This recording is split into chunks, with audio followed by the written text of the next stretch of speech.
drive. It's coming back to me.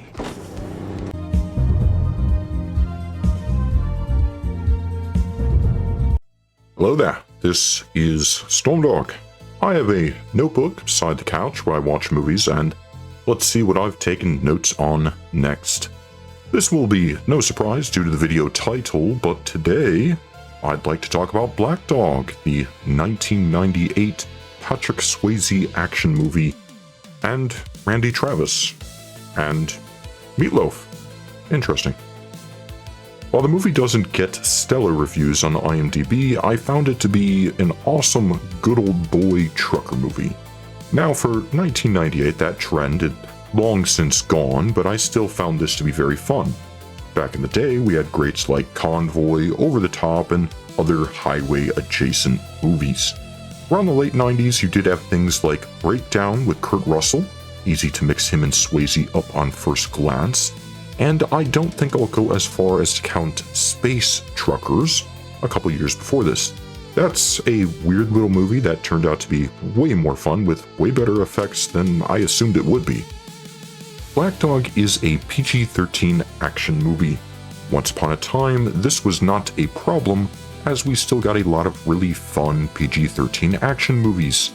Even the early MCU used the PG-13 rating towards more violence than we tend to see in those films now. It's like they've only got so many points to spend on their character sheet before they slip into the now unacceptable box office poison rating of R. I'm being slightly facetious. They seem to spend those points on heavier language than the earlier MCU films and more sanitized action. Maybe the ratings board has changed for the worse. Either way, I'm hesitant that I'll find a great action movie, especially American, when I see that rating of PG-13. This film was actually a fun watch with great stunts that have held up and look really superb. And that's part of it too. We so rarely see practical stunts anymore, and the subconscious can tell the difference. The subby needs the real feel, as the kids say. What? Speaking of subs, if you're not already, consider subscribing to the channel, leaving a like, or commenting below. Take this opportunity to go down to the comments and tell me only a fool would ever think Russell and Swayze look the same. Throughout the movie, there is a lot of honky-tonk music, which feels exactly right for the film and the subgenre truckers in their natural habitat. Consider also that you do have Randy Travis in here, with the running joke of him hoping to be a songwriter, but all his efforts so far are subpar, and he may just not have the voice for it either. Very tongue-in-cheek. This includes artists big around the time in country music like Rhett Akins, Gary Allan, and Patty Loveless. I'm a bit familiar with driving large vehicles, and the movie is actually dismally knowledgeable about the subject.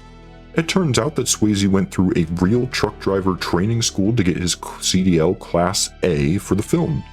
It's always nice when behind the scenes there is effort to make things real, instead of just hoping to do that in post. Patrick, you handled that machine really well. I was very impressed by that ride. Short distance. We have to get on the road and really go. You actually can drive that. I mean, not just drive it into a garage, but you learned how to drive. Yeah, well, I have to admit that I did haul double-decker cattle trucks for my grandfather when I was young in my teens, and then the only time I had to make money when I was growing up was between midnight and dawn, because I was, whatever support was in season, I'd be doing that, giving support, plus dance with my mother's dance company and running her the club part to the swimming pool country club part of her dance company and that kind of stuff. So the only time I had to work to make money was late. So when I was little, I threw a gigantic paper route, and but then after driving trucks for my grandfather, I started hauling for the grocery supply company late at night. And for those who may be wondering, Swayze's truck in the film is a Peterbilt 3791, and I believe the film also showcases a 1994 International 9400. I probably messed all that up, but there are people out there who really deeply care about this. While not a blockbuster, the film does have a cult following among truck enthusiasts and fans of late 1990s action cinema due to these extra efforts in the filmmaking. There's a very gritty, blue-collar feel to the film. The film incorporated trucking lore such as the black dog hallucination, a term used by truckers to describe visions from being too exhausted, basically. And this is where the film gets its name, and this was woven into the main character's character arc, Swayze's character arc, as his past accident caused by one of these hallucinations led to his imprisonment, loss of his driver's license, his CDL, leading to his need to get wrapped up in the movie's plot, get in trouble with shady characters, all to keep his family safe. The choice of some of these older trucks, like the Peterbilt, was a deliberate decision by Swayze's character to avoid suspicion by law enforcement, adding a nice little layer of realism to the story. It's a highway movie, a road movie, so you do get really good scenery. Much of the movie was shot in and around Atlanta, Georgia, and New Jersey, reflecting the plot's trucking route that it took. I wish movies still got out and filmed, sent a second unit out. I guess, to be specific, especially considering the film, it's more of a highway movie than a road movie. There's a bit of a distinction there. The stunts, again, are just incredible. Not just car stunts, but with the semis themselves, with some really great crashes and smashes on screen here, trucks flipping over, and some very choice explosions. There's even a crash with a mobile home, reminding me of George Miller's work. Then, later on, they add dirt bikes to the mix, and we're almost hitting Mad Max levels. It's very entertaining, and they keep ramping it up. Overall, the film keeps getting better as it goes, and doesn't skimp on the violence with a cool gunfight finale. The ending is very good, very pleasing. The film's high-energy truck chase scenes required extensive coordination, with real trucks used to capture authentic action sequences. This is all practical, no CGI that I'm aware of. On January 6, 1998, 3 special effects crew members were injured while filming this, as they were preparing a gas-based explosion in downtown Wilmington, North Carolina. 2 of the crew ended up hospitalized with serious injuries, and the 3rd was treated and pretty quickly released.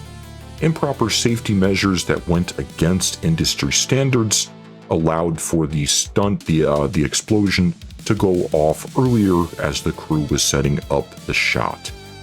The battery used to trigger the explosion was stored inside a truck engine compartment rather than out in the open, and the battery was not disconnected when a cable touched the electrical contacts, closing the circuit, causing early detonation. Black Dog Productions for this was fined $16,800 by the state of North Carolina. These scenes that were filmed in downtown Wilmington where this all happened, those scenes with the premature explosion were not used in the final release, for better or worse. I'm not completely sure if this is what led to. According to Vic Armstrong, he was credited as the 2nd unit director on the project, what led to this stunt crew, including 2nd unit director and stunt coordinator Gary Himes, being fired from the film by the producers. Gary Himes had previously worked on Jurassic Park, Speed, many other hits, and he continues to do stunt work in the industry with films such as, after this, The Punisher, Fast 5, and Logan. They then called in Vic Armstrong to film the truck chase and finish the stunt scenes. Parts of the stunt crew remained on the set and were rehired by Armstrong to continue this production. This explains why there are 2 stunt coordinators, assistant coordinators, and 2nd unit directors credited on the end film. Vic Armstrong, as well, is big in the industry for stunts, with films before this, such as Universal Soldier and Starship Troopers, and continues to get a lot of work with projects such as Mission Impossible 3, Thor, The Amazing Spider-Man, and so many others. He is also, unfortunately, the director of Left Behind from 2014, and has been the 2nd unit and action director for Rings of Power. This was the last film of stunt driver Kerry Lofton, who had a long and successful career as a stuntman. He passed away after the film finished production.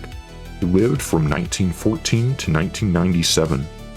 He did stunts often uncredited in the final credit for films like Vanishing Point and its TV remake later, the original taking of Pelham 123, Breakdown, as I said before, a similar film to this, Over the Top, The Getaway, as well as its remake, and so many others. I've read that Patrick Swayze was not the initial pick for the film, with Kevin Sorbo actually being the early pick. Sorbo could not because of some kind of injury with his shoulder. He was very big around the time with his Hercules show. Swayze himself turned down a spot in Con Air to be in Black Dog. Patrick Swayze really requires no brief on his body of work. He unfortunately died of pancreatic cancer in 2009.